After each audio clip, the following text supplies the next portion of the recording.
This channel does not promote any violence, harmful, or illegal activities. All content provided by this channel is meant for an educational and information purpose only.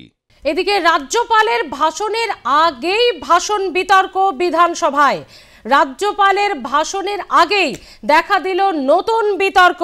এই প্রথম স্বাধীনতার পর এই প্রথম রাজ্যপাল সরকারের বক্তব্যের বিরোধিতা করলেন। রাজ্যপালের ভাষণের আগেই ভাষণ বিতর্ক। এই প্রথম স্বাধীনতার পর পরবর্তীতে এই প্রথমবার কোনো রাজ্যপাল সরকারের বক্তব্যের বিরোধিতা করলেন। ক্যাবিনেট বক্তব্যের পড়তে রাজি হলেন না রাজ্যপাল। ক্যাবিনেট বক্তব্য পড়তে রাজি হলেন না রাজ্যপাল। স্বাধীনতার পর এই প্রথম এমন ঘটনা। রাজ্যপালের সঙ্গে রাজ্য সরকারের যে অম্লমধুর সম্পর্ক আমরা দেখেছি, যে বারবার রাজ্যপাল তা সে আমরা দেখেছি উপাচার্য নিয়োগ হোক রাজ্যের বিশ্ববিদ্যালয়গুলিতে বা স্বাধীনতা দিবস পালন, বারবার কিন্তু বিতর্ক দেখা দিয়েছে রাজ্য সরকারের সঙ্গে রাজ্যপালের সম্পর্ক নিয়ে, এবং তার জল এখনো পর্যন্ত কিন্তু গড়াচ্ছে। কথা বলবো, সরাসরি চলে যাব। আমাদের সঙ্গে রয়েছে আমাদের প্রতিনিধি ষষ্ঠী চট্টোপাধ্যায়। ষষ্ঠী, রাজ্যের সঙ্গে রাজ্যপালের সম্পর্ক ঠিক কোন জায়গায় তা গোটা রাজ্যবাসী প্রায় জানে। এবার এক নতুন বিতর্ক। একটু আগেই একটি খবরে আমরা নজর রেখেছিলাম, যেখানে শুভেন্দু অধিকারী দাবি করছেন যে দুই বিধায়ক যেন রাজ্যপালের ভাষণের সময় না থাকে কক্ষে।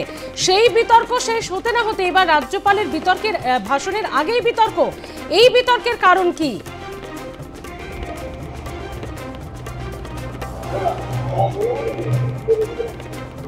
দেখো, কিছুক্ষণ আগেই মূলত রাজ্যের বিরোধী দলনেতা শুভেন্দু অধিকারী তিনি সরাসরি সাংবাদিকদের মুখোমুখি হয়ে তিনি অভিযোগ করেছেন যে রাজ্যপালের যে ভাষণের যে স্পিচ, সেই স্পিচে কেন্দ্রীয় সরকারের বিরুদ্ধে একাধিক বিষয় উল্লেখ ছিল, এবং সেই বিষয়টাকেই মূলত বিরোধী দলনেতা শুভেন্দু অধিকারী জানিয়ে দিয়েছেন যে যেখানে যেখানে কেন্দ্রীয় সরকারের বিরুদ্ধে বিরোধিতা করা হয়েছে সেই পোর্শনগুলোকে ডিলিট করানো হয়েছে।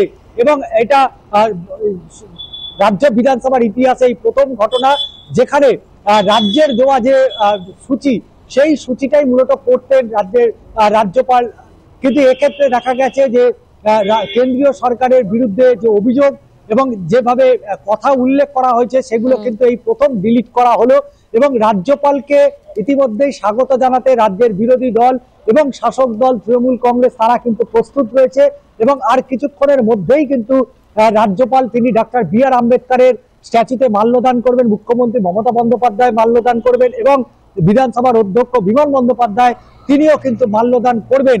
কিন্তু প্রশ্ন উঠে আসছে যে রাজ্যপালের যখন ভাষণ হবে তখন রাজ্যের শাসক দলের দুই বিধায়ক, অর্থাৎ মুর্শিদাবাদ ভগবান গোলার যিনি বিধায়ক সম্প্রতি তিনি নির্বাচিত হয়েছিলেন, এবং তাদের শপথ নিয়ে দীর্ঘ একটা জলঘোলা তৈরি হয়েছিল যেটা বিধানসভা এবং রাজভবনের মধ্যে। কিন্তু রাজ্যপালের অনুপস্থিতিতেই মূলত এই দুই বিধায়ক, অর্থাৎ বরানগরের বিধায়ক সায়ন্তিকা বন্দ্যোপাধ্যায় এবং মুর্শিদাবাদ ভগবান গোলার বিধায়ক রেয়াত হোসেন সরকার, এই দুজনের শপথ বাক্য পাঠ করান বিধানসভার ডেপুটি অধ্যক্ষ। এবং এই জায়গা থেকেই প্রশ্ন তুলেছে রাজ্যের বিরোধী দলনেতা, এবং তিনি জানিয়েছেন, হুঁশিয়ারি পর্যন্ত দিয়েছেন যে রাজ্যপালের ভাষণে এই দুজন বিধায়ক উপস্থিত থাকতে পারবেন না, এবং যদি এক্ষেত্রে এই দুই বিধায়ককে যদি রাজ্যপাল তাদের শপথ বাক্য পাঠ না করানো হয় তাহলে আগামী দিনে কিন্তু বড় সড়ো পদক্ষেপের পথে যাবেন বিরোধী দলনেতা, এমনটাই হুঁশিয়ারি দিয়েছেন। তবে দুপুর 2টোর সময় মূলত রাজ্যপাল 2024 এবং 25 অর্থবর্ষের যে বাজেট অধিবেশন শুরু হচ্ছে, সেই অধিবেশনের প্রথম তার বক্তব্য দিয়ে, তার ভাষণের মধ্যে দিয়ে শুরু হবে রাজ্য বাজেট অধিবেশন। তবে সেই বাজেট অধিবেশন শুরুর আগেই কিন্তু ফের এই ভাষণ বিতর্ক তৈরি হলো রাজ্য বিধানসভার কক্ষের মধ্যেই। ধন্যবাদ। সব মিলিয়ে ইতিমধ্যে আরো নতুন বিতর্ক। এবার বিতর্ক রাজ্যপালের ভাষণ নিয়ে।